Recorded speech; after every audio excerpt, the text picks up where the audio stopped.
할렐루야, 아멘.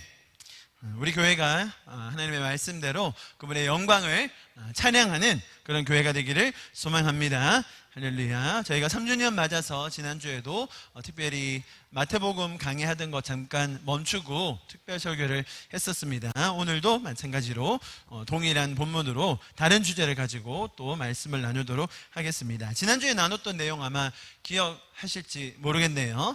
저희가 신학을 아주 간결하게 일목요연하게 조금 정리해봤습니다. 신약의 분야가 많이 있지만 조금 큰 그림에서 창조부터 지금 현재까지 어떤 흐름이 있는가에 대해서 제가 말씀을 드렸습니다. 먼저 창조가 있었지요. 하나님이 살아계십니다. 하나님께서 우리에게 계획해 놓으셨던 것, 그것이 어떤 것인지를 우리에게 보여주신 것이 바로 창조의 모습이었습니다. 창조는 어떤 것을 하기 위한 조건, 준비가 아니었습니다. 혹은 우리에게 뭔가를 시키시기 위한 명령, 속박의 말씀이 아니었습니다. 완전한 완성이었고요. 하나님의 목적과 계획이 온전히 드러났던 곳이 바로 에덴의 모습이었습니다. 자, 그런데 인간은, 거기서 창조된 인간은 하나님께서 주셨던 이 자유를 누리지 못한 채 그들이 스스로 해보겠다는 생각으로 죄를 선택하게 됩니다. 성경이 말하는 죄는 뭡니까? 하나님으로부터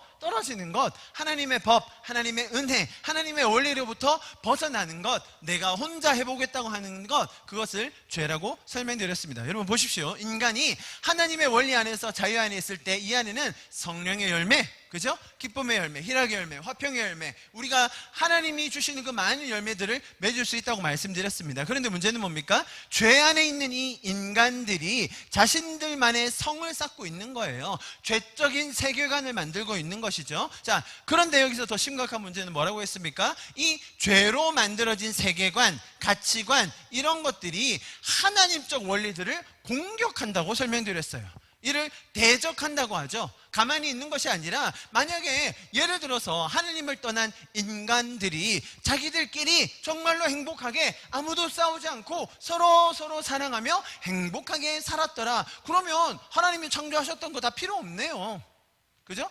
하나님이 창조하시고 하나님과 같이 지내지 않아도 그냥 성경에서 이걸 죄라고 하지만 그 죄적인 상태에 있더라도 인간들이 행복하고 기쁘기만 한다면 무슨 다른 개입이 필요하겠습니까? 필요 없겠죠. 그런데 인간들끼리 살 때 이 안에서의 시기, 질투, 살인, 모든 부정한 것들이 나오기 시작했고, 그냥 거기서 머무는 것이 아니라 하나님께서 원래 계획하여 놓으셨던 것들을 대적하여 자신들만의 지식과 전통과 문화와 세계관을 형성해서 하나님적 가치를 공격한다는데 문제가 있다고 말씀드렸습니다. 자, 그렇게 하고 있는 인간들에게 하나님은 계시를 주십니다. 자, 이것이 기독교에만 있는 놀라운 것이라고 말씀드렸습니다. 다 명령을 주고 조건을 내밀어서 그것을 성취하고 이르면 구원시켜 주겠다, 그러면 복을 주겠다라고 세상 종교들은 이야기하지만 하나님은 자신을 떠난 인간들을 어떻게든 구원하시기 위해서 자신을 보여주시는 거예요. 계속 말씀해 주세요. 선지자들을 보내시고 기적도 베풀어 주시고 자신들이 원하는 것을 다 이룰 수 있도록 도와주세요.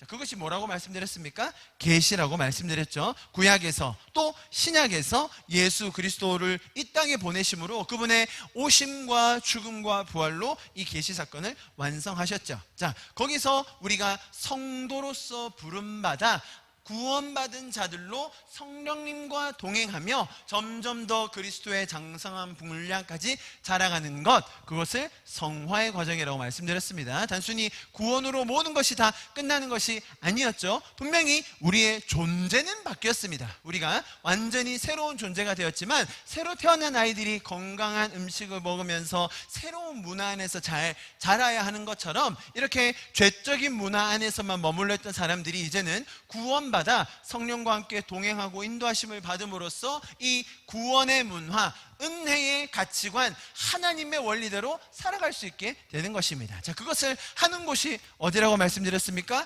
교회인 것이죠. 저희가 지난주에 여기까지 보았습니다. 자, 그래서 교회의 존재의 목적이 무엇이겠습니까? 보십시오. 하나님께서 살아계시고 그 하나님이 우리를 위하여 이런 일을 하셨는데 인간이 타락했고 그 과정에서 하나님이 어떤 일을 쭉 해오셨는가. 자, 하나님이 살아계시고 그분이 우리에게 가르쳐 주신 원리와 그분이 지금도 우리를 위하여 일하고 있다는 그 말씀을 가르치고 배우는 곳, 그곳이 교회인 것이죠. 그리고 그 받은 은혜를 우리가 함께 모여서 누리고 또 거기서 그칠 뿐만 아니라 그 은혜를 어디에 나누겠습니까? 세상에 나누는 공동체, 그것이 바로 교회가 되는 것입니다. 하나님께 받은 은혜에 대한 반응으로 세상을 섬기며 이웃을 사랑할 수 있는 곳, 그것이 바로 교회입니다. 자, 이제 조금 이해가 되시죠? 제가 지난주에 이 교회까지 말씀을 드렸고, 이제 그래서 오늘은 이 세상으로 나아가는 메시지를 드리려고 하는 것입니다. 제가 지금까지 지난 3년 동안 조금 고집스럽게 설교 시간에 다른 메시지나 다른 세상적인 것들 말하지 않고 꾸준하게 이것을 전했습니다. 요렇게 하나님께서 요런 일을 해오셨다, 그죠? 하나님은 지금까지 우리를 이렇게 인도하고 계신다. 그래서 우리가 교회로 모여있다는 것에 대해서 계속해서 말씀을 순서대로 나눴었습니다. 그래서 제가 강해 설교를 했었죠. 설교자가 하고 싶은 말을 정해놓고 본문을 끄집어서 말하는 것이 아니라 본문은 뭘 이야기하는지, 본문에 있는 하나님의 마음은 뭔지를 더 나누려고 노력을 했습니다. 자, 이제 3주년을 맞아서 하나님께서 인도해 주시는 또 흐름에 따라 이런 강해 중심의 말씀에 더해서 지난주부터는 좀 특별한 시간을 저희가 가져보고 있지요. 지난주에는 지금 설명드렸던 것처럼 가장 근본적인 이 신학의 흐름 위에서 교회론을 나누었습니다. 오늘은 그 기초 위에 그렇다면 세상에 대한 어떤 태도 또 자세를 가져야 하는지, 또 세상은 어떻게 돌아가고 있는지에 대해서 조금 더 나누게 될 것입니다. 자, 우리가 가진 이 하나님에 대한 이해, 그죠? 하나님은 어떤 분이시고 인간은 어떻게 반응을 했고 그 과정에서 어떤 일이 있었는가. 자, 이런 이해를 통해서 우리는 하나님과의 관계를 가지게 되고, 그 인격적인 하나님과의 관계를 통해서 우리는 먼저 내 안에 있는 죄와 싸워 이길 수 있는 능력을 가지게 됩니다. 또 그리고 그 죄로 인하여 어려움 가운데 있는 우리의 이웃들을 사랑으로 섬길 수 있게 되는 것이죠. 자, 그것이 전달해지는 것이, 보세요, 이것이 우리가 이렇게 쭉 이어져 왔던 하나님의 가르침이 교회로 모여서 이 교회에서 세상으로 나가야 되는데, 그 가르침이 1차적으로는 교회 안에서 가르쳐진다고 했죠, 그죠? 교회 안에서, 우리 성도들 안에서, 그리고 동시에 우리의 다음 세대들에게 전달되는 거예요. 하나님께서 이런 분이시고 하나님은 이런 일을 해오셨다라는 것이 우리 교회 구성원들한테 전달될 것입니다. 다음 세대들에게도 흘러가야 되겠죠. 그리고 그것이 세상으로 나가는 것이 선교요 전도가 될 수 있는 것입니다. 자, 그런데 오늘 제가 초점을 맞추려고 하는 것은 아까 말씀드렸듯이 이 하나님을 떠난 사람들, 자, 우리는 지금 여기까지 쭉 왔습니다. 계시를 얻었고 성화를 하면서 교회에 와서 우리가 공동체를 생활하고 있는데 아직 이 죄 가운데 머물러 있는 사람들이 많이 있다는 거예요. 아직도 이 죄적인 시스템 안에서, 죄의 그 세계관 안에서 갇혀 있는 사람들이 너무 많이 있다는 거죠. 그들에게 이 하나님의 메시지, 하나님의 기준과 뜻과 마음을 전달해야 하는데, 문제는 뭐냐면 그들이 죄 안에서 만들어가고 있는 이 죄의 기반을 둔 시스템, 죄의 가치관이 너무나 견고해지고 있다는 거예요. 우리가 너무나 쉽게 우리는 성도고 저 사람들은 다 죄인이야, 세상은 다 죄덩어리니까 그냥 복음만 열심히 전하면 돼 라고 얘기하기 쉬운데요, 이 세상에서 그들이 만들어 놓은 이 죄적인 시스템이 우리의 복음적인 메시지를 공격하고 대적하는 수위가 너무나 커지고 있다는 거예요. 교회의 역할은 이 하나님의 계시와 진리, 또 그분의 일하심을 전해야 하는 것인데, 죄의 세력은 이것 자체를 무력화하기 위해서 너무나 첨예한 준비를 해왔다는 거예요.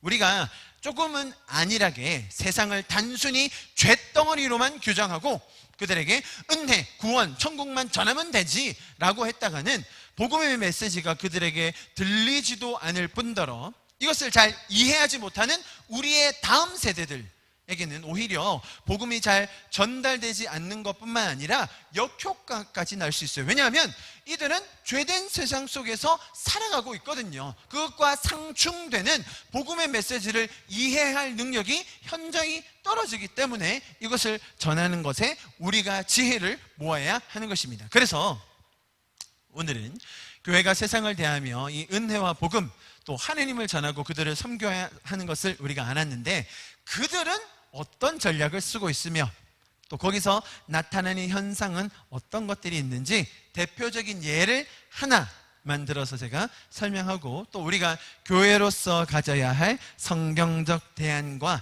나아갈 방향에 대해서 알아보고자 합니다.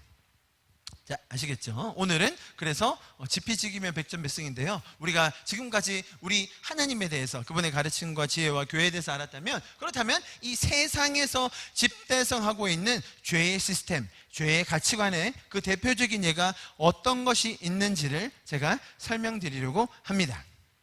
자, 오늘 드릴 예는 다름 아닌 성입니다. 성이라고 하면 과거에는 단순히 성적인 문란함, 그죠? 정결함과 성경적 기준 없이 무분별하게 행해지는 성적인 관계가 주된 이슈였습니다. 여러분, 지금도 아주 중요한 문제입니다. 거기에서 나오는 것이 불륜, 낙태, 가정 파괴, 또 청소년들의 일탈 등으로 나타나죠. 지금도 굉장히 심각한 것이 사실입니다. 자, 그런데 이 성이라는 부분에 있어서 이들이 만들고 있는 죄적 시스템이죠. 그죠? 죄적 시스템입니다. 혹은 이것을 뭐라고 부를까요? 세계관이라고도 부를 수 있겠죠. 이 죄적인 세계관이 원래는 성적인 문란함에 머물고 있다가 지금은 조금 다른 쪽으로 흘러가고 있어요. 그것이 다름 아닌 성 정체성이에요. 왜 이렇게 성이라는 것이 중요하고 또 영향력이 크고 성경의 메시지를 공격하는 데 쓰일까요? 왜 이렇게 성이라는 것을 세상은 많이 이용하고 우리를 혼란스럽게 하는 것일까요? 자, 이것은 다름 아닌, 보십시오, 창조의 영역을 건드리는 것이기 때문이에요.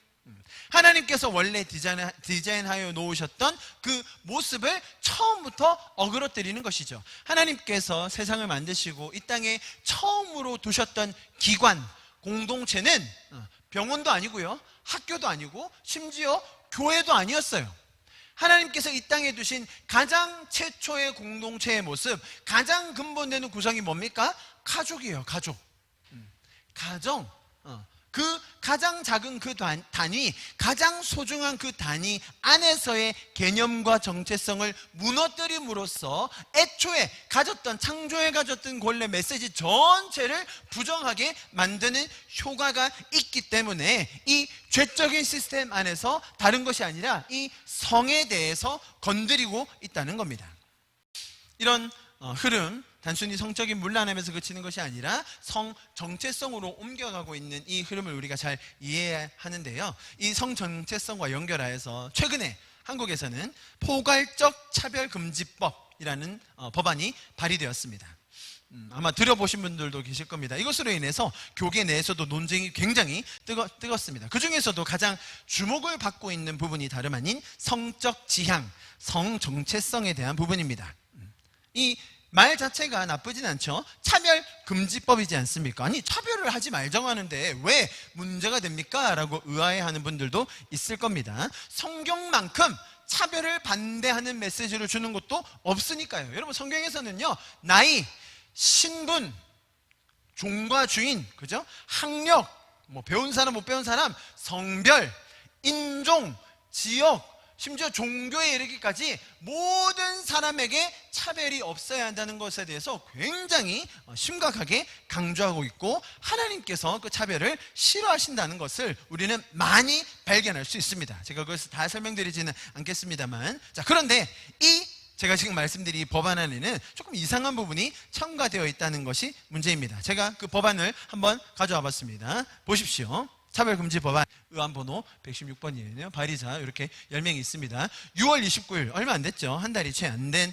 법안입니다. 보시면 제한 이유 헌법은 누구든지 성별, 종교 또는 사회적 신분에 의하여 정치적, 경제적, 사회적, 문화적 생활의 모든 영역에 있어서 차별을 받지 아니한다. 당연히 헌법에서 이렇게 규정하고 있습니다. 자, 그러나 많은 영역에서 차별이 여전히 발생하고 있고 차별 피해가 발생한 경우 적절한 구제 수단이 미비하여 피해자가 제대로 보호를 받지 못하고 있다. 이해. 자, 그래서 이런 차별받는 것을 조금 더 완화하고 그들을 돕기 위해서 이 법안을 발의했다는 것이죠. 이해. 성별, 그 다음 보세요. 성별 당연히 차별받으면 안 되죠. 그 다음에 장애 당연히 차별받으면 안 됩니다. 나이, 언어, 출신국가, 출신민족, 인종, 국적, 피부색, 출신지역, 용모, 신체 조건, 혼인 여부, 임신, 출산, 가족 및 가족의 구성 형태, 상황, 종교, 사상 또는 정치적 의견, 형이, 시의, 전과. 자, 여기까지는 다 동의가 돼요. 근데 요 한마디가 들어있는 거예요. 뭐라고요? 성적 지향, 성별 정체성에 따라 차별을 받으면 안 된다라는 걸 명시하고 있어요. 자, 그리고 나서 그 뒤에 법안에 보면 이것을 자세히 설명을 해놨어요. 뭐라고 되어 있냐면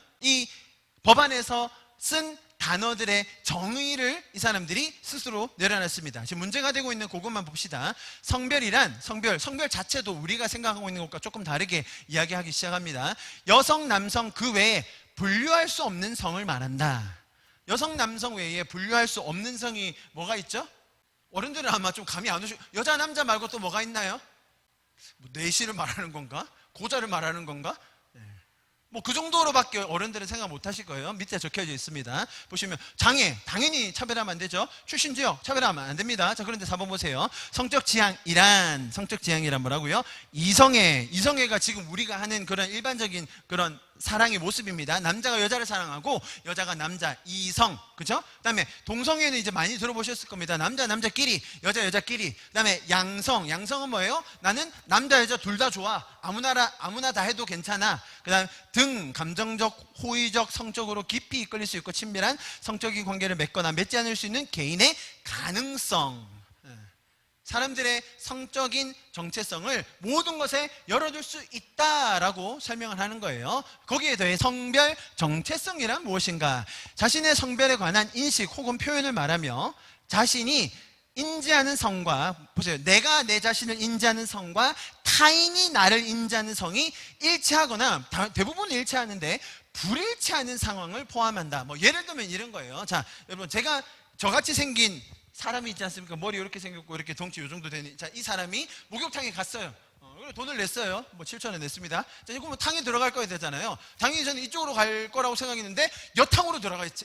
제가 들어가겠다는 게 아니라 저처럼 생긴 사람, 예를 들은 거예요. 저처럼 생긴 사람이 여탕으로 들어가요. 그러면 목욕탕 아줌마가 뭐라고 얘기하시겠어요? 뭐라고 부르겠어요? 아저씨, 그 여탕이에요. 남탕으로 가세요. 자, 무슨 말인지 아시죠? 근데 제가 그 목욕탕 아줌마한테 아줌마 지금 무슨 소리예요? 아줌마 지금 저를 남자로 보셨어요? 저 여자예요, 여자. 저처럼 생긴 사람이 라고 예를 드는 겁니다. 지금 그 얘기인 거예요. 그 얘기. 성별 정체성이란 게 그 사람은 나를 남자로 봤는데 나는 내가 여자인데 왜 나를 남자로 봐? 라는 상황에서도 차별을 받으면 안 된다는 거죠. 이런 상황이 실제로 일어날까요? 오늘 이야기에 조금 나오게 될 겁니다. 자, 여기에 지금 보여드렸듯이 이런 성적 지향과 성별 정체성이라는 말이 들어갔다는 것 때문에 지금 한국 기독교계가요, 좀 속된 말로 난리가 났습니다. 그래서 이에 대한 논의가 굉장히 뜨겁습니다. 남자와 여자로 구분되는 기존의 성별이 아닌 그 외에 수많은 성적 정체성을 포함하는 것이 문제라고 주장을 하고 있습니다. 자, 그래서 이 법안이 발의되고 통과될 경우 일어날 수많은 가능성, 교회가 어떻게 사라질 것인지 탄압받을 것인지에 대한 이야기들이 난무하고 있는 상태입니다. 그러나 또 일반 시민들 입장에서 볼 때, 기독교인이 아닌 일반 시민들 입장에서 볼 때, 이거 뭐 그렇게 큰일이야? 뭐 그냥 그 사람들도 차별받지 말자는데 뭐 그냥 좋게 하면 안 돼? 라는 생각이 들 수도 있죠. 심지어 기독교 교회 내에서도 이 법안과 전체 이런 흐름에 대해서 반대하는 사람들을 누구라고 지칭하는 경향이 있냐면 일부 보수 기독교계 사람들이 이렇게 반대하고 있다라고 생각하는 분들도 꽤나 많아요. 실제로 우리 기독교, 한국 기독교 내에서도 조금 진보적인 성향을 가진 교회들이 있습니다. 그죠? 진보적인 성향과 정당에 더 찬성을 많이 하는 교회들 많이 있습니다. 그런 분들 제가 유심히 살펴보면 이번 법안에 대해서 꽤나 찬성하는 분위기입니다. 자, 지금 제가 오늘 뭘 하려고 하는 건지를 조금 다시 정리하셔야 됩니다. 왜 갑자기 뭐 이런 얘기를 하나? 자, 지금 오늘 제가 뭐 하고 있다고요? 제가 이 흐름을 쭉 읊었고요. 이제 교회까지 왔습니다. 이제 세상으로 가야 되는데, 자, 세상을 우리가 어떻게 섬길 것인가? 세상과 어떤 식으로 소통해야 될 것인가? 세상에 우리가 이 메시지를 전할 때 어떻게 해야 할 것인가를 알아야 되는데, 그것을 알기 위해서 우리 다음 세대들이 처해져 있는 상황을 이해해야 된다. 그래서 이 죄적인 시스템과 죄적인 세계관들이 무엇을 가지고 이 본질을 흐리려고 하는지를 오늘 좀 정확하게 알고 그것에 대한 대안과 나아갈 방향성을 보자고 제가 대표적으로 예를 드린 게 오늘 뭐라고요? 성이라는 겁니다. 자, 이해하셨죠? 저희가 지금 이거 하고 있는 겁니다. 만약 한국 보수 기독교에서 주장하는 그런 것들을 제가 오늘 여기에서 다시 반복한다면 또 똑같은 프레임에서 얘기하네, 주장하네라고 하면서 설득력이 없을 거라고 생각될 수 있을 것 같아요. 그래서 저는 오늘 여러분에게 조금 특별한 내용을 소개해 드리려고 합니다. 자, 이런 사회적인 문화 자체가 성 정체성을 중심으로 크게 바뀐 나라가 있어요. 그리고 이미 법안이 다 통과되어서 약 10여 년 세월이 지난 그런 나라가 있습니다. 그 나라의 예를 보면 우리가 조금 더 이해를 할 수 있을 것 같아요. 그 나라가 다름 아닌 미국입니다. 아무래도 한국은 미국과 이런 정치적인 또 역사적인 흐름에 비슷한 부분이 많이 있어요. 우리가 아무래도 유럽보다는 미국에 조금 더 친근함을 많이 느끼죠. 미국 뉴스에 더 관심이 많이 가고요. 그것이 좋은 것이든 나쁜 것이든. 버락 오바마 전 미 대통령이 44대 대통령으로 2009년부터 2017년까지 8년 동안 재직을 했습니다. 자, 버락 오바마는 여러분 아시겠지만 민주당으로 진보적인 정당의 대통령입니다. 우리나라로 말하면 지금 현재 문재인 대통령 더불어민주당과 비슷하다고 보시면 되겠습니다. 똑같진 않지만요. 자, 그의 재임 기간 동안에 동성혼 합법화가 통과됐고요. 또 지금 말씀드린 이 성 정체성에 대한 이슈들이 다 법적으로 정립되었다고 보시면 됩니다. 오래된 일 아닙니다. 지난 10년, 딱 10년으로 보시면 됩니다. 그래서 이런 10년 정도 지난 현재, 그죠? 미국에서 이런 것들이 다 통과되었고 문화적으로 전체 사회적으로 이런 것들이 거의 통용되고 이제는 적용되고 더 확대 해석되고 있는 시점이거든요. 그런 시점에 있는 미국은 어떤 상황인지 우리가 보기 원하는 거예요. 자, 그런데 만약에 이 미국의 상황을 또 미국에도 보수적인 사람들이 있거든요. 우리와 똑같이 보수 기독교 세력이 꽤 많이 있어요. 우리나라보다 훨씬 많죠. 만약에 그 사람들 시각에서 본다면 또 우리나라의 보수 기독교와 비슷한 시각 아니냐라고 생각할 수 있을 것 같아요. 그래서 저는 오늘 이 성 정체성에 대한 역사적 흐름에 대한 어떤 결과가 나오는지를 미국적 상황에서 진보적인 사람들이 어떻게 생각하고 있는지, 자, 그러면 우리나라에 있는 사람들도 동일하게 양쪽 다 더 쉽게 이해할 수 있겠다라는 생각이 들어요. 지금 그래서 이 성 정체성과 관련해서 미국에 어떤 일들이 일어나고 있는지 궁금하지 않으십니까? 저만 궁금합니다. 지금 미국의 이 성 정체성과 관련하여서 10대 여학생들 사이에 굉장히 특이한 현상이 일어나고 있다는 것이 발견되고 있습니다. 이것을 뭐라고 부르냐면 젠더 디스포리아라고 부르는데요. 조금 특별한 용어라서 설명을 드립니다. 젠더 디스포리아. 우리나라 말로 하면 성 정체성 혼란이에요. 무슨 말인지 이해하시겠습니까? 내가 어떤 성별을 가진 건지, 내 성 정체성은 무엇인지에 대해 혼란을 가지는 사람들이라는 표현이 영어로 젠더 디스포리아예요. 우리나라에서는 별로 쓰이지 않는 단어입니다. 거의 미국의 이런 영어로 많이 표현되는데요. 이상한 현상이 미국 현재 지난 10년 동안, 오랜 기간 아닙니다. 지난 10년 동안 미국 10대 여학생들 사이에서 이 증상을 호소하는 여학생들이 급격하게 늘고 있다는 거예요. 자, 이것을 논문으로 발표하신 분이 브라운 유니버시티의 리사 리트만이라는 교수님인데요. Rapid Onset Gender Dysphoria Controversy, 무슨 말이냐면 성정체성 혼란에 대한 아주 급격한 논쟁에 대한 시작이라는 논문을 발표하셨어요.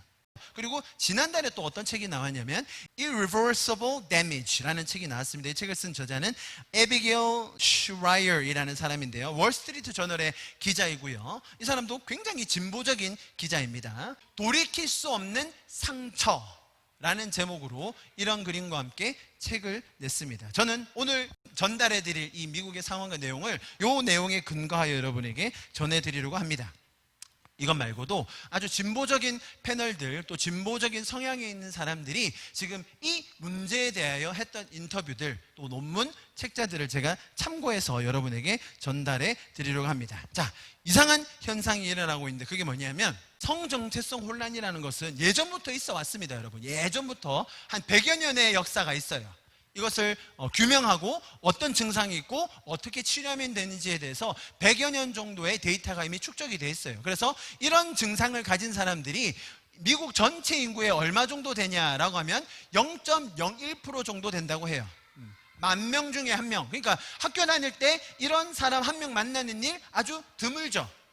자, 그런데 이게 이 논문에 보면 지난 10년간 어떻게 성장했는가. 지금 이거는 전체 국민이에요. 전체 국민. 미국 전체 국민 중에 0.01%인데 지금 현재 2%까지 올랐어요. 이거는 여학생들만 한 거예요. 여학생들. 10대 여학생들 사이에서 2%의 학생들이 나 성정체성 혼란을 겪고 있어요 라고 이야기한다는 거예요. 자, 이게 얼마나 차이가 나는 건지 아시겠죠? 전체 인구 중에 10,000명 중에 1명이었던 것이 지금은 고등학교에 가면 100명 중에 2명이 저 무슨 성인 가졌는지 모르겠어요 라고 이야기한다는 거예요. 자, 이것을 미국 학생들 숫자를 다 더해보면 약 100만 명이 넘는 숫자의 여학생들, 남학생들은 거의 없어요. 그건 나중에 설명드릴게요. 거의 여학생들인데요. 이 여학생들이 이런 증상을 호소하고 있다는 거예요. 이게 너무 이상해서 사람들이 연구하기 시작했고 왜 이런 현상이 일어나지? 논문을 쓰고 책자를 내고 여러 인터뷰들을 거치고 있다는 겁니다. 자, 여러분, 기본적으로요, 10대 여자아이들은 굉장히 사춘기를 거치면서 신체 변화에서 오는 걱정, 또 스트레스가 많이 있어요. 또 학교에 가면 이런 또래 문화에서 받는 외로움, 압박감이 너무 크죠. 당연한 건 아니겠습니까? 10대 여학생들은 항상 고민이 많아요. 어려움이 많죠. 자, 이런 것들을 해소하기 위해서 10대 사춘기 때 겪는 어려움, 친구들과의 관계 어려움, 이런 것들이 많은데 이것을 해소하기 위해서 선택하는 것들이 있어요. 긍정적으로 선택하면 뭐겠어요? 운동도 하고 취미활동도 하고 또 공부도 열심히 하고 때로는 상담도 받고 약물 처방도 받고 그런 경우가 있어요. 또 잘못된 선택을 하면 뭐예요? 일탈하거나 왕따를 당하거나 또 왕따를 시키거나, 요즘에 미국에 어떤 문화가 있는지 아세요? 커팅이라고 해요. 커팅. 살을 칼로 이렇게 그어요.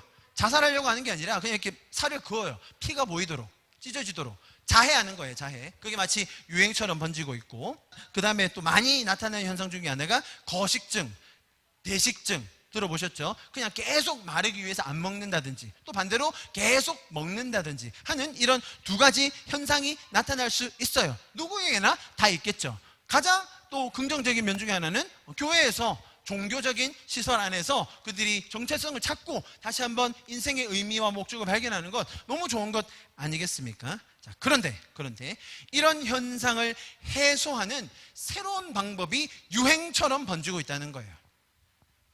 그게 성전환이에요. 네가 이렇게 괴롭고 지금 힘든 거는 사실 너 남자인 것 같아.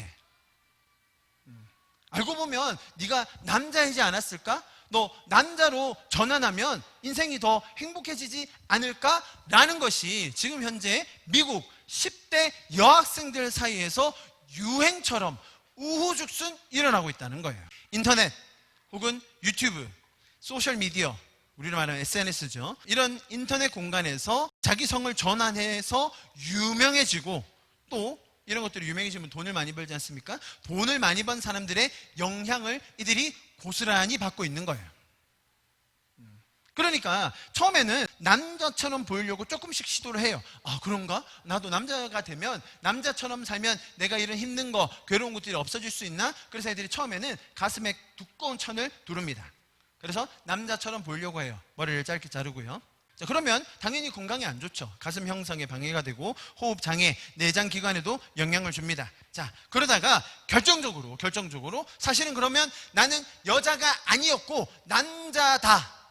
그리고 이제부터 나는 남자도 살 거다라고 선언을 하게 돼요. 이게 굉장히 중요합니다. 자, 이런 선언을 하게 되면 이름을 바꿉니다. 뭐 여자 이름에서 남자 이름으로 바꾸겠죠. 그러면서 사람들에게 공개를 하잖아요. 그럼 주변에 어떤 분위기가 형성되냐면 담임 선생님, 상담 선생님, 친구, 그 다음에 인터넷 할 거 없이 모두가 엄청난 축하를 해줘요.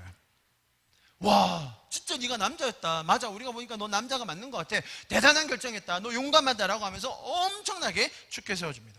미국은요, 이런 인권이라는 주제, 내가 스스로 선택하여 내가 권리를 찾는 것이라는 주제에 있어서는 무조건 찬성해줘야만 하는 그런 아주 약점이 있어요.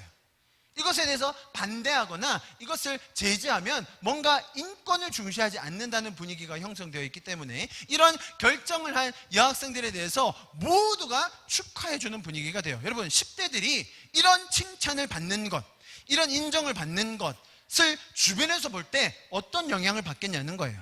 자기가 외모에도 자신이 없고 자격지심이 있고 공부도 잘 안 되고 친구들하고 잘 못 섞이고 뭔가 뭘 어떻게 해야 될지 잘 모르는 그때에 쟤를 보니까 쟤는 나보다도 외모도 아니고 쟤는 나보다 사회생활도 잘 못하고, 그런데 그런 발표를 하는 순간 어떻게 된다고요? 모든 사람이 다 얘를 축켜 세워준다니까요. 영웅이 되는 거예요. 그러면 얘도 어떤 생각하겠어요? 나도 남자가 되어야 하는 건가? 나도 그것 때문에 힘든 건가? 라는 분위기가 지금 미국 고등학교 사이에서 퍼지고 있다는 겁니다.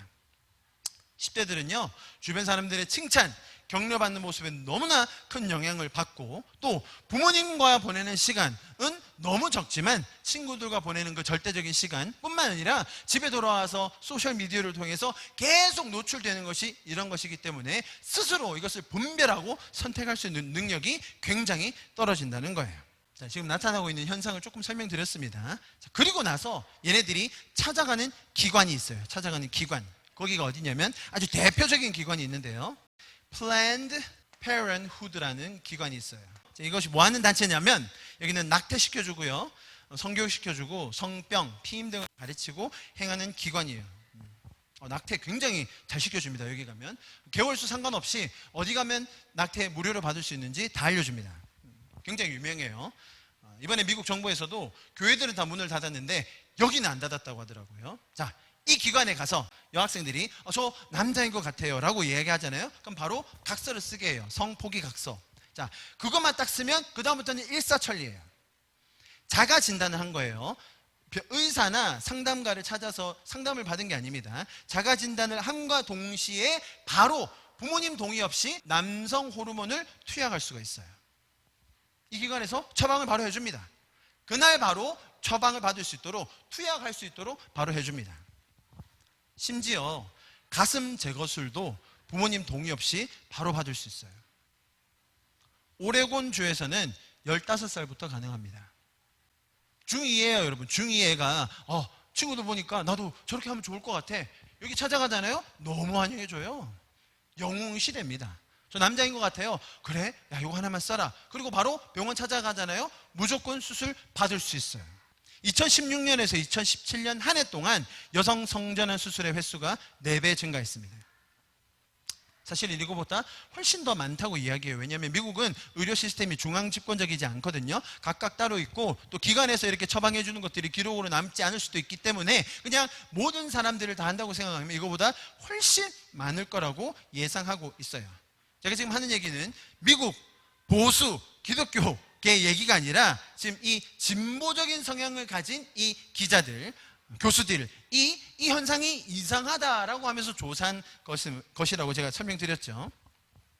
여러분, 여학생들이 보통 에스트로겐, 여성 호르몬이 나옵니다. 그런데 남성 호르몬도 테스토스테론인데요, 아주 미량이 있긴 합니다. 그런데 그것을 강제로 투입하기 시작하면 어떤 변화가 일어날까요, 몸에?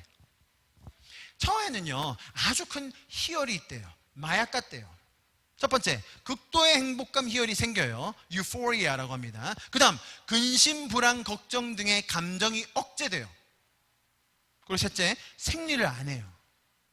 여학생들한테 굉장히 크겠죠. 그리고 지방도 좀 없어져요.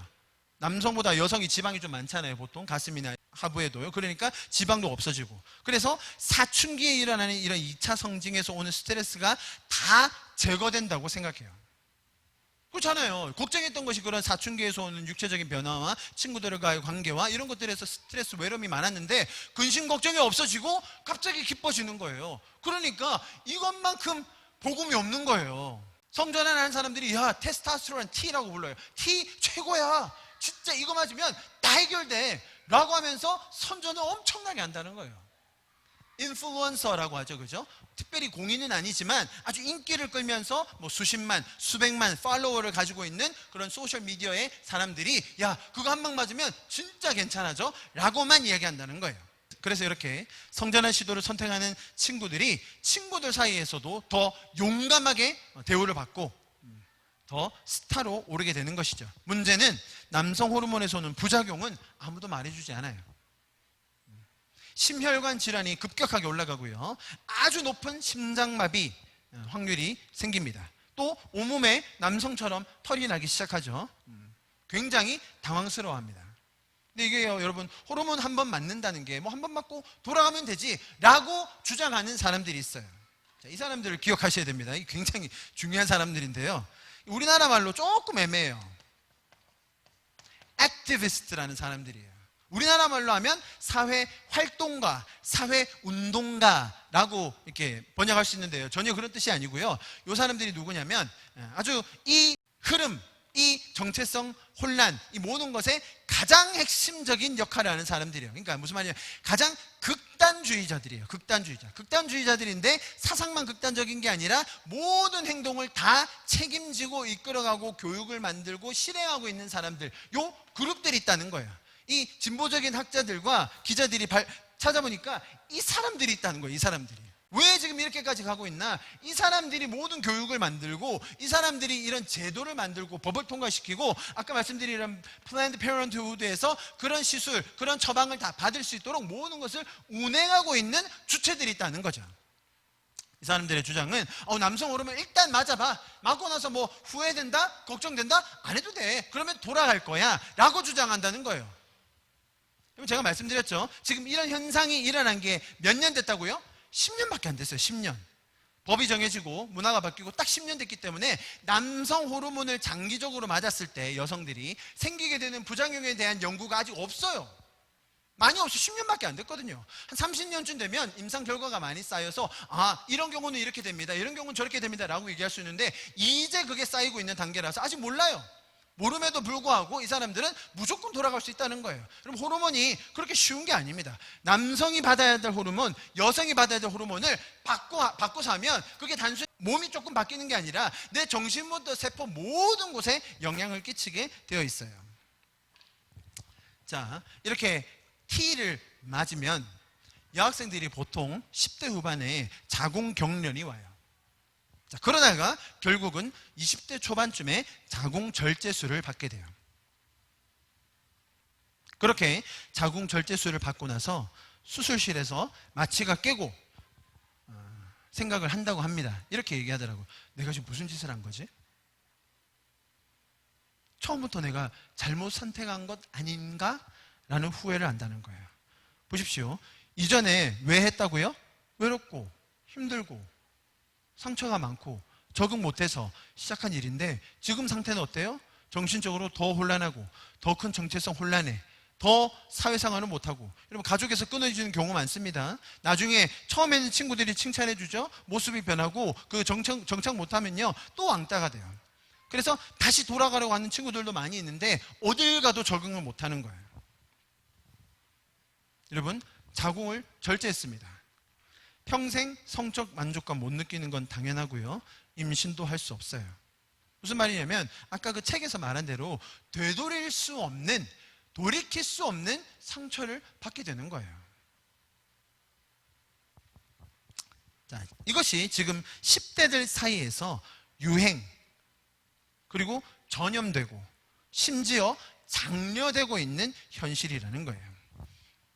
남학생들은 조금 다릅니다, 여러분. 남학생들은 10대 때 비슷한 경험들을 하는데 남자애들은 그런 고민과 어려움이 있을 때 친구들이 뭐라고 얘기하냐면 야 축구하러 가자, 야 오락실 가자, 그래서 애들은 몸으로 풀 때가 많아요. 뭔가 고민 있고 있을 때 우리 앉아서 얘기해보자, 우리 심각하게 고민해보자 하면서 서로의 고통을 공유하지 않아요. 남자들은 자기 알아서 해결하든지 자기가 막 치고받고 싸우든지 그러고 해결됐는데, 여학생들은 꼭 앉아서 얘기를 하면서 서로가 서로의 고통에 대해서 공감하다가 그것이 전염된다는 거예요.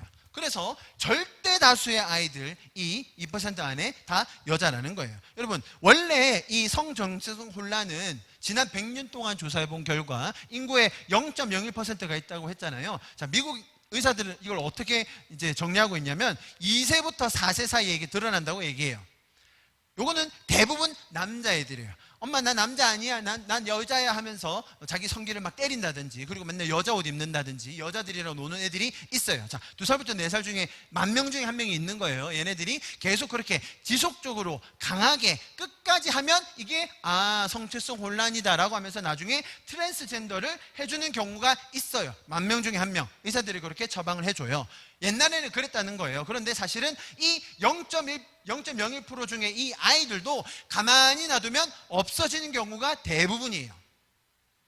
이해하시겠죠? 아이들이 자기가 뭘 알아요? 그냥 TV에서 보고 친구들끼리 놀다가 그런가 보다 하고 하면 부모가 제대로 가르쳐주면 돼요. 아니야, 너 남자야. 아니야, 너 여자라서 훨씬 예뻐. 제대로 가르쳐주면 되는데, 그것이 역기능적인 가정 혹은 동성혼 가정에서 자라다 보니까 그럴 수도 있죠. 그러나 대부분의 경우는 자라면서 없어집니다. 그런데 이 아이들이 누구였다고요? 남자들이에요. 대부분 남자들이에요. 여자들은 거의 없었어요, 지난 100년 동안. 그런데 지난 10년 만에 갑자기 여학생들 사이에 이런 현상들이 일어나고 있다는 거예요. 제가 말씀드렸듯이 이런 문화를 조장하고 만드는 사람들을 뭐라고 부른다고요? 액티비스트라고 부릅니다.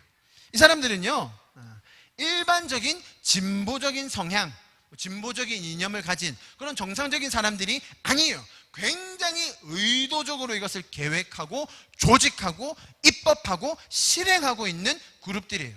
대부분 남자예요. 신기하죠? 여자가 아니에요.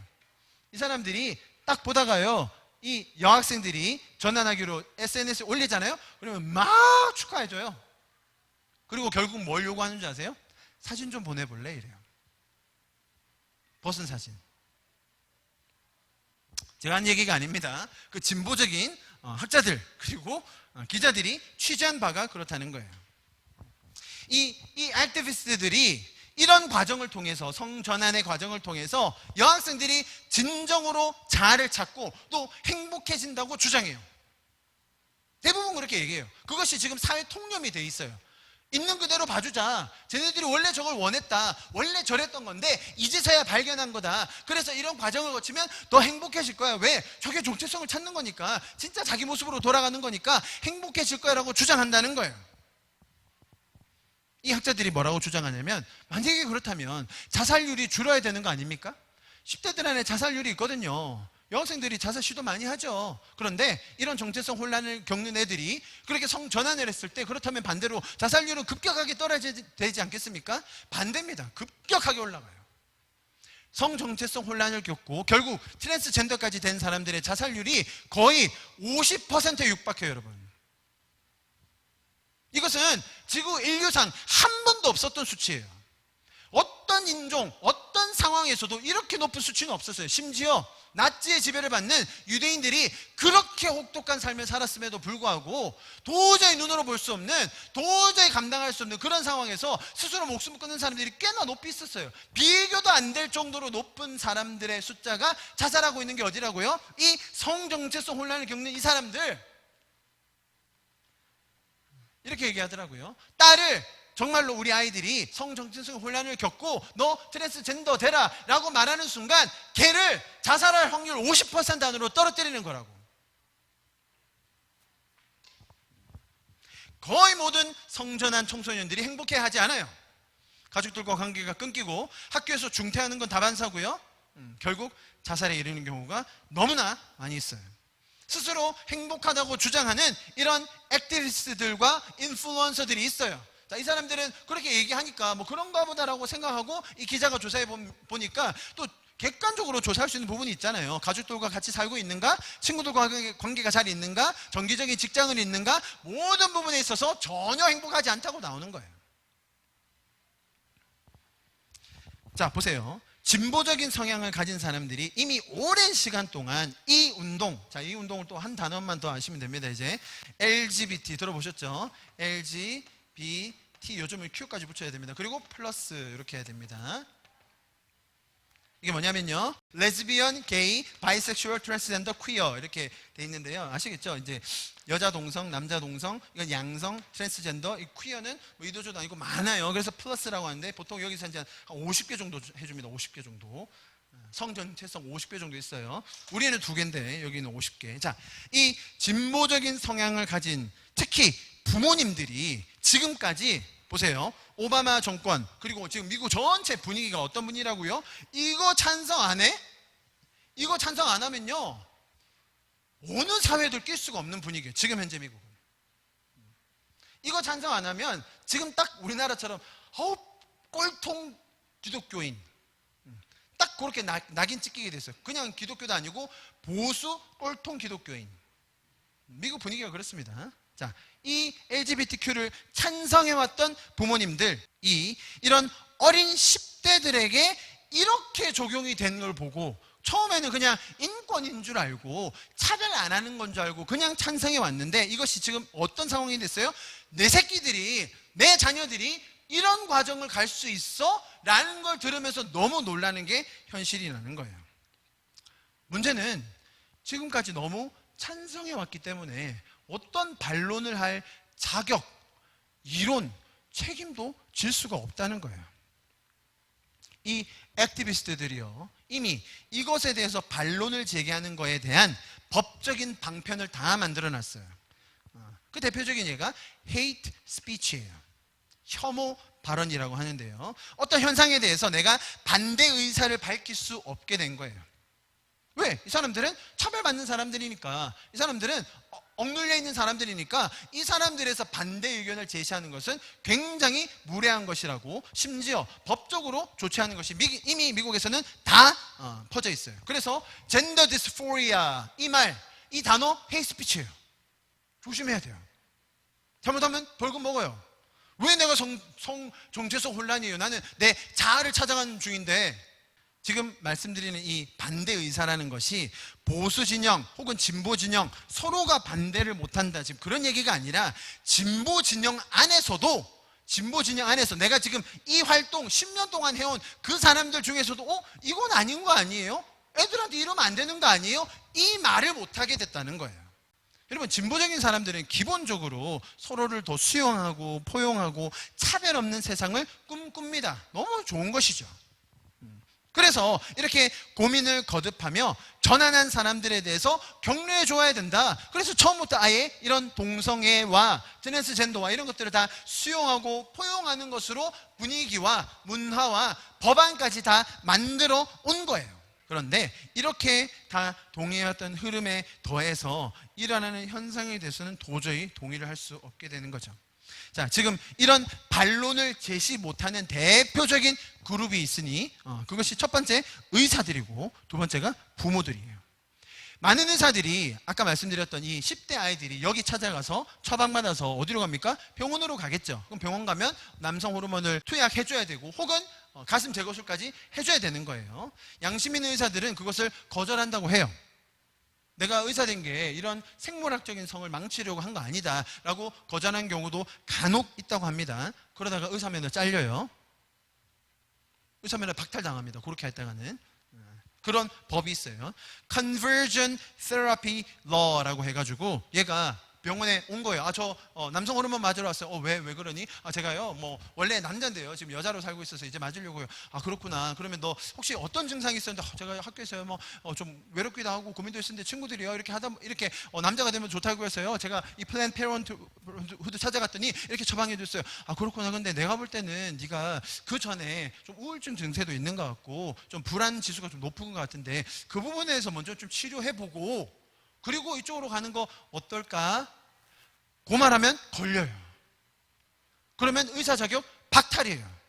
그거를 보여준 이 지도가 있더라고요. 이렇게 어떻게 되어 있냐면 미국 주 중에 지금 뭐라고 되어 있냐면 State Law bans conversion therapy for minor. 무슨 말이냐면 10대들에게 이런 상담하면 안 된다라고 정해진 주가 몇 개라고요? 20개.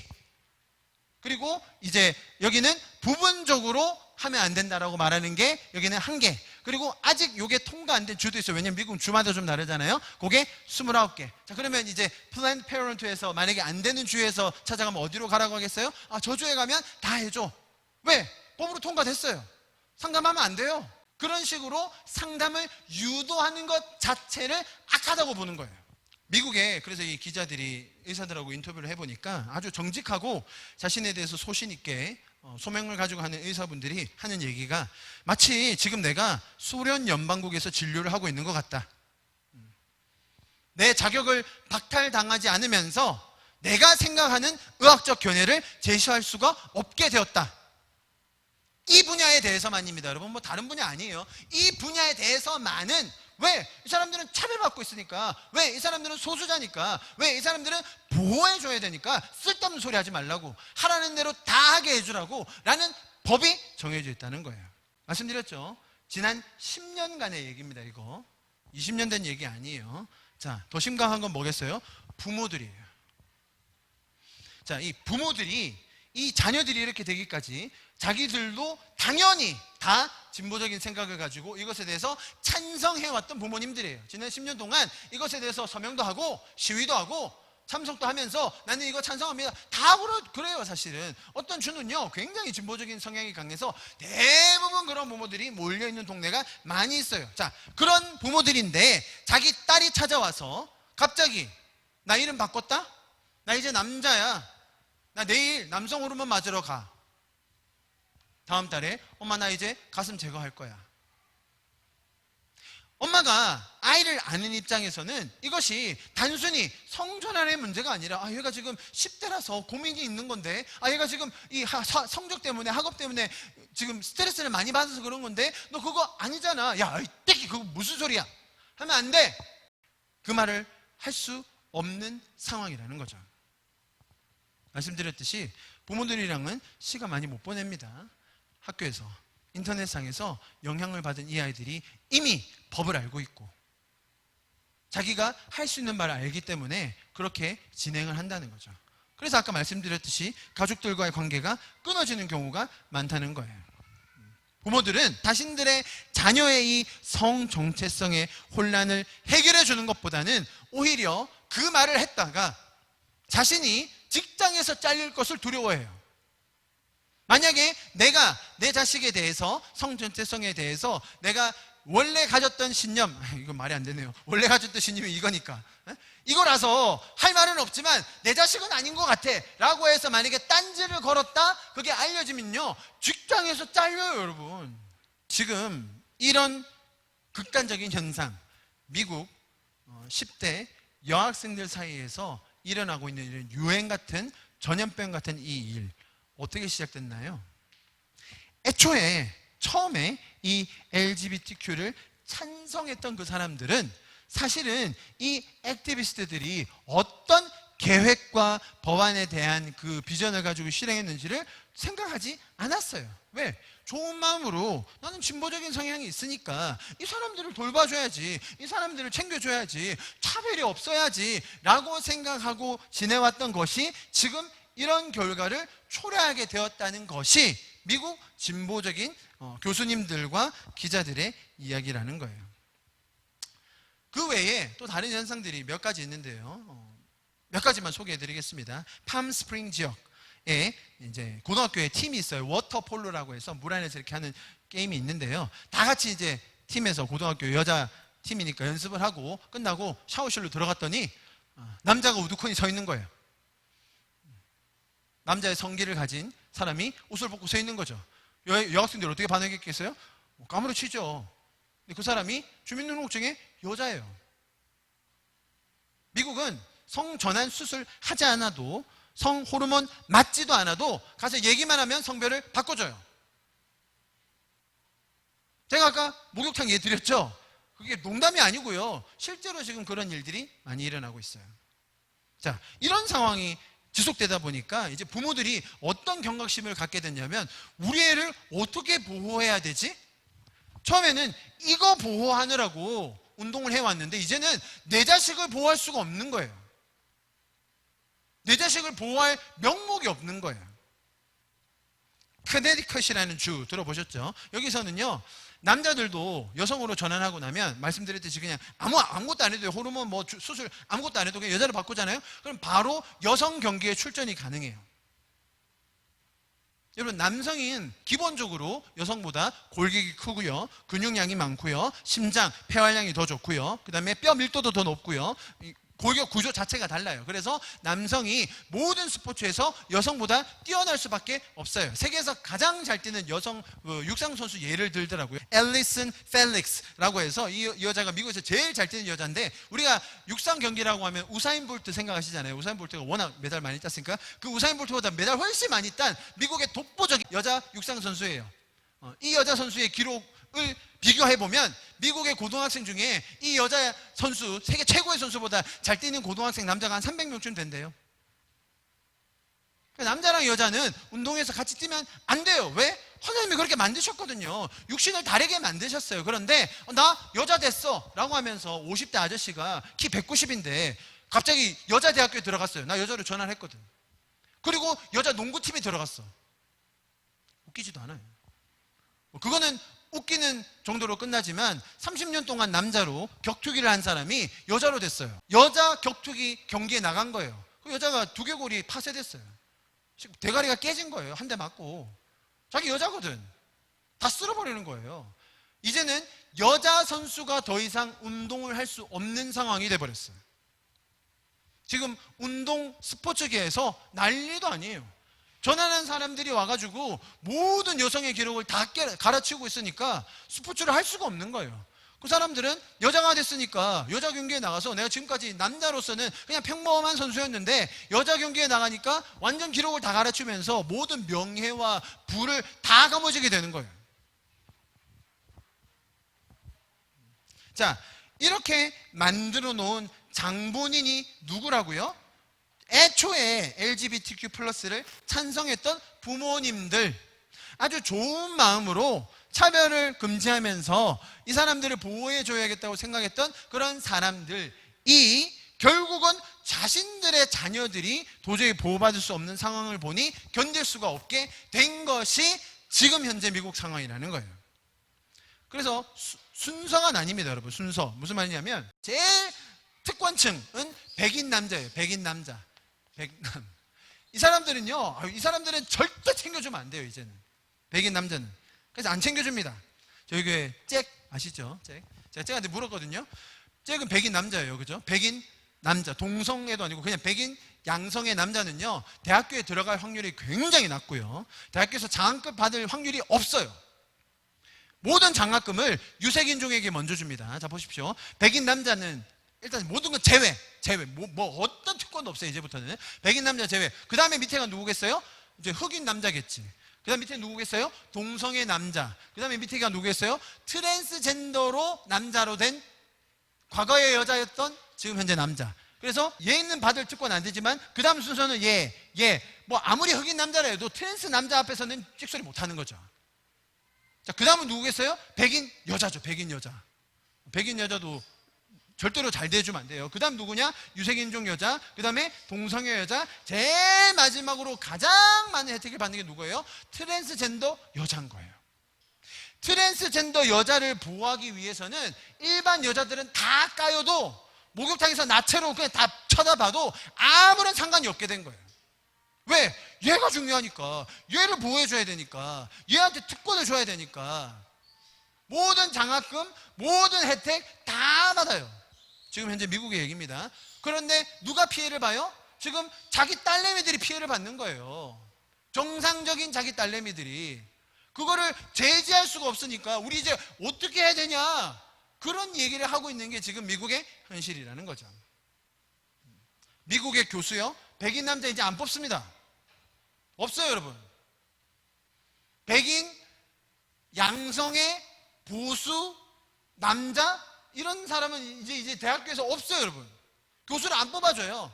지원서를 내면요, 백인 남자네 빼. 아니, 뭐 과학이든 예술이든 인문이든 상관없어요. 지원서가 들어오면 affirmative action이라는 게 있어요. 유색인종 우선주의가 있다고요.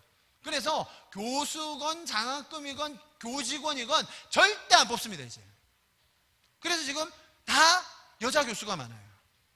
유색인종 여자 교수. 여러분 과학 분야는요, 과학 분야는 남자가 더 잘해요. 과학적으로 증명이 된 거예요. 이것은 STEM field라고 하죠. STEM, Science, Technology, 이건 Math인데, Engineering, 뭐 그런 걸 거예요. 그러니까 이 분야는요 절대적으로 남자가 많아요. 남자가 많은 수밖에, 뇌 구조가 그래요. 여자가 많은 분야가 어딘 줄 아세요? 케어하는 분야. 사람을 만나고 사람의 마음을 만져주고. 남자들은 그런 거 안 해요. 못해. 여자들은 모성애가 있기 때문에 그 사람의 마음을 만져주고 상담해주고. 여러분 그런 일들은 돈이 안 되는 거 아시죠? 상담은 백날에도 돈을 많이 못 받아요. 그런데 스탠 필드는요, 어디 아마존에 들어갔다, 어디 구글에 입사했다 이러면 돈을 많이 버는 거거든요. 여기 있는 엔지니어들은 남자가 절대적으로 많아요. 그런데 지금 우리 대학에서 과학 분야 교수를 뽑는데 남자는 안 뽑는 거예요. 남자는. 왜? 남자니까. 훨씬 실적이 좋은 여자들을 뽑기 시작하니까 지금 대학이 엉망진창이라는 거예요. 그래서 이런 현상들을 깨닫게 된 부모님들이 이제 어떤 결론을 내리고 있는가? 처음에 이 LGBTQ를 찬성하고 보호하고 했던 것은 우리는 정말로 그들에 대한 인류애적인 사랑과 또 그들의 권리 보장을 위해서 그렇게 처음에 들어갔던 것인데, 지금 보니 굉장히 이것이 이념적이었고 조직적이었고 악한 것이었구나라는 것을 깨닫고 있다는 겁니다.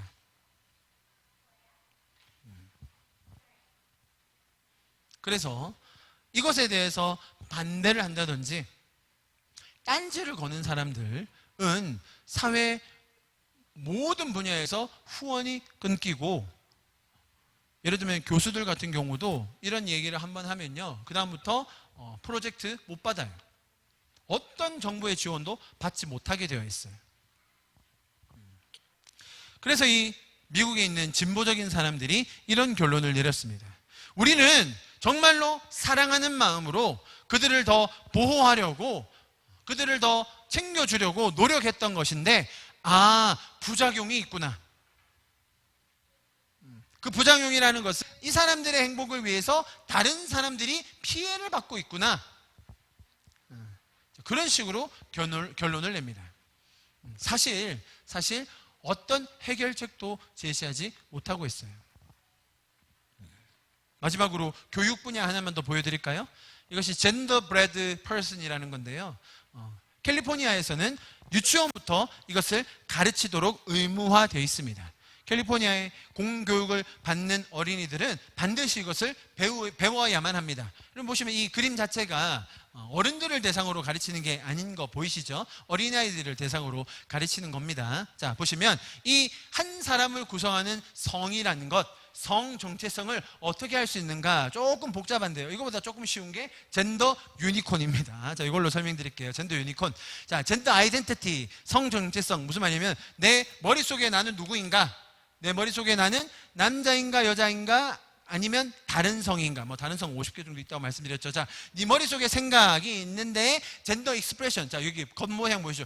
나는 남자인데 옷은 여자 옷을 입고 싶네. 자, 그거예요. 그래서 표현은 또 다양하게 할 수 있는 거예요. 그러니까 머릿속 생각과 밖으로 표현하는 건 아무 상관없어요. 그냥 알아서 선택하니까 네가 알아서 선택하라는 거예요. 자, 근데 또 sex assigned at birth. 태어날 때 너 병원에서 뭐라고 얘기했니? 생식기가 뭐가 달렸니? 그 말이에요. 여자, 남자, 그 다음에 others. intersex라는 게 있어요. 이걸로 굉장히 많이 울고 먹는데요, 우리나라 말로 간성이라고 해요. 아주 희귀한 확률로 남자와 여자 양쪽의 생식기를 가지고 태어나는 아이들이 있어요. 굉장히 소수죠. 그래서 이 아이들은 근데 또 구분되는 것이 한쪽 생식기가 좀 더 커요. 그래서 어릴 때 수술을 받으면 그대로 자랄 수 있어요. 그런데 이걸 가지고 엄청나게 울고 먹죠. 봐라, 남자도 여자도 아닌 그런 사람이 존재한다. 그러니까 그것을 반드시 성별 안에 넣어야 한다. 이것을 가르쳐야 된다. 이것도 정상이라고 얘기해야 한다라고 주장해요. 여러분, 아기 태어날 때 의사 선생님들이 아기 딱 태어나면 보는 게 있거든요. 손가락, 발가락 10개씩 있는가 꼭 보시더라고요. 저도 3번 할 때 다 보시던데 왜 그렇게 보시죠? 11개 가지고 다 나온 애들이 있거든요. 그죠? 자, 우리는 학교에서 가르칠 때 손가락은 몇 개라고 가르쳐야 됩니까? 10개라고 가르쳐요. 그럼 11개는 없는 거예요? 있어요. 11개 아이들은 어떻게 해야 되죠? 치료받으면 돼요. 그것을 정상이라고 얘기하지 않아요. 11개를 그대로 놔두지 않아요. 치료하면 되는 거예요. 그런데 이 사람들의 논리는 뭐라고요? 이것도 있으니까 이런 것 때문에라도 성정체성을 많이 늘려야 된다고 얘기하는 거예요. 자, 지금 설명하다가 조금 샜네요. Physically attracted. 자, 나는 남자인데 외모는 겉으로 꾸미는데 근데 네 마음은 누구한테 끌리니? 남자인데 여자 옷 입고 있는데 너는 근데 결정적으로 성관계는 누구랑 하고 싶니? 그거 정하고요. 마지막으로 성관계는 그 사람이랑 하는데 또 네 마음은 누구한테 끌리는데? 여러분, 이게 지금 캘리포니아에서 유치원에서 가르치는 내용이에요. 자, 이것을 부모들이 거절할 수 있을까요? 없을까요? 없어요. 왜냐하면 이 수업이요, 어떤 수업에 들어가냐면 성교육 시간에 들어가지 않아요. 왕따 예방 교육에 들어가요. 아주 이 액티비스트들이 전략을 잘 짰죠. 성교육이면 그거에 대해서 반대할 수도 있어요. 내가 그 수업은 안 듣겠다라고 할 수 있는데 왕따 예방 교육은 아무도 거절하면 안 돼요. 이건 완전 의무인 거예요. 미국 사회에서 굉장한 이슈이기 때문에 그것을 반드시 듣도록 돼 있어요. 모든 아이들이. 자, 이 아이들이 이 교육을 받고 나서 10대가 되었을 때 그런 문화 속에서 혹은 내가 엄청난 괴로움과 어려움이 있을 때에 어느 쪽으로 선택하게 되겠냐는 거예요. 이 아이들에게 성적인 정체성을 가르치고 또 인생의 공허함과 어려움이 왔을 때 그것을 해결해 줄 수 있고 그것에 대하여 길을 제시해 줄 수 있는 곳, 그것이 어디여야 하겠냐는 겁니다. 많은 부모들이 지금까지 이것들을 장려해 왔지만 자기 아이들에게 부모의 아무런 개입 없이, 동의 없이 이런 것들이 가르쳐지고 있다는 것을 알면 많은 부모들이 까무러쳐요. 말씀드렸죠. 이 교과 과정 다 이 액티비스트들이 정한 거예요. 법률 그렇게 만든 거죠. 그래서 미국의 진보적인 사람들의 이야기가 지금 현재 10년 정도 지났기 때문에 부작용들이 나오고 있구나, 우리가 전환기를 겪고 있구나, 이제 우리가 이런 것들을 보완해야 되겠구나라는 의견들이 나오고 있습니다만 도저히 돌이킬 수가 없어요. 이미 사회가 그렇게 고착이 돼 있고 이미 문화가 그렇게 형성이 돼 있으며 이미 교육이 그렇게 들어가고 있기 때문에 아무도 이것에 대해서 반론을 제시할 수가 없어요. 반론을 제시하고 싶은 마음이 너무 크지만 그렇게 해야 된다고 너무나 당연히 느끼지만 그렇게 했다가 받게 될 불이익이 너무 크기 때문에 아무도 함부로 이야기할 수가 없는 상황이라는 거예요. 쉬쉬하고 있어요. 그 중에 용기 있는 몇 명의 교수와 저널리스트들과 방송인들이 지금 진보 진영 안에서 이 이야기를 꺼내고 있다는 거예요.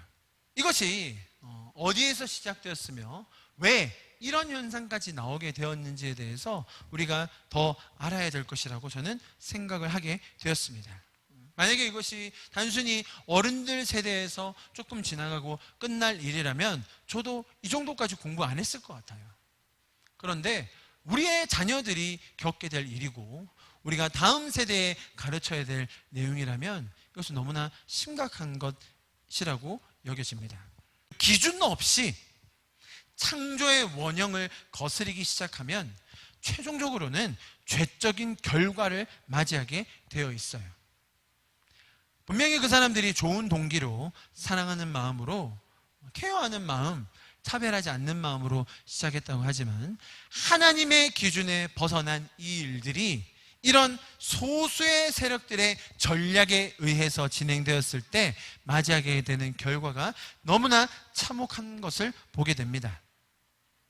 여러분, 하나님께서 가르쳐 주신 그 에덴의 원형이 세상에 회복되는 그런 공동체로서 우리가 쓰임받을 수 있기를 간절히 기도합니다. 다음 세대에게 하나님의 원리가 가르쳐지고 또 세상에도 동일하게 그 하나님의 기준이 알려질 수 있도록 함께 힘쓰는 교회가 되기를 소망합니다. 하나님께서 죄를 미워하시며 그 죄적인 시스템과 세계관이 하나님의 원리와 마음으로 대체되기를 위해서 우리도 함께 기도하며 힘써야 될 줄 믿습니다. 하나님께서는 아직도 죄인들을 위해서 그들을 은혜로 구원하기 위해서 일하고 계심을 기억하고 우리도 영혼들을 끝까지 사랑함으로 그들을 섬길 수 있기를 간절히 바랍니다. 그 안에 자리 잡고 있는 이런 죄적인 시스템이 무너지고 그 실체가 드러나고 또 우리의 다음 세대와 진리를 알지 못하는 이들에게 놀라운 하나님의 보호하심과 역사가 일어날 수 있기를 우리가 함께 기도하기를 소망합니다. 하나님께서 우리를 기쁨의 원형의 모습으로 하나님과 인격적인 관계를 맺을 수 있는 그런 사람들로 불러주셨습니다. 그렇게 창조해 주셨습니다. 인간이 그것을 버리고 떠나서 그들끼리 잘 살 수 있었다면 하나님께서 구원을 계획하시지도 않았겠죠. 그런데 그들은 거기서 그치는 것이 아니라 하나님께서 주셨던 그 자유와 그 사랑의 열마이들을 대적하고 공격하며 일어나고 있다는 것을 우리가 오늘 이 성이라는 성정체성이라는 예를 통해서 우리가 함께 배웠습니다. 그러나 하나님께서는 처음부터 그렇게 계속 진행해 오셨던 그분을 계시하여 주시는 하나님의 마음을 가르쳐 주시고 나누어 주시고 이 세상을 구원하기 원하시는 그 노력을 그치지 않을 것임을 우리는 믿습니다. 그 하나님의 신실함 속에서 우리가 먼저 변화되고 또 뿐만 아니라 우리의 다음 세대들과 이 죄로 인하여 신음하는 세상들이 주님 앞에 돌아올 수 있도록 우리가 함께 힘을 모아야 할 것입니다. 그것이 우리가 이웃을 진정으로 사랑할 수 있는 길임을 우리가 더 함께 지혜를 모아 마음을 모아 기도함으로 세상을 섬길 수 있는 우리 공동체가 될 수 있기를 간절히 바랍니다.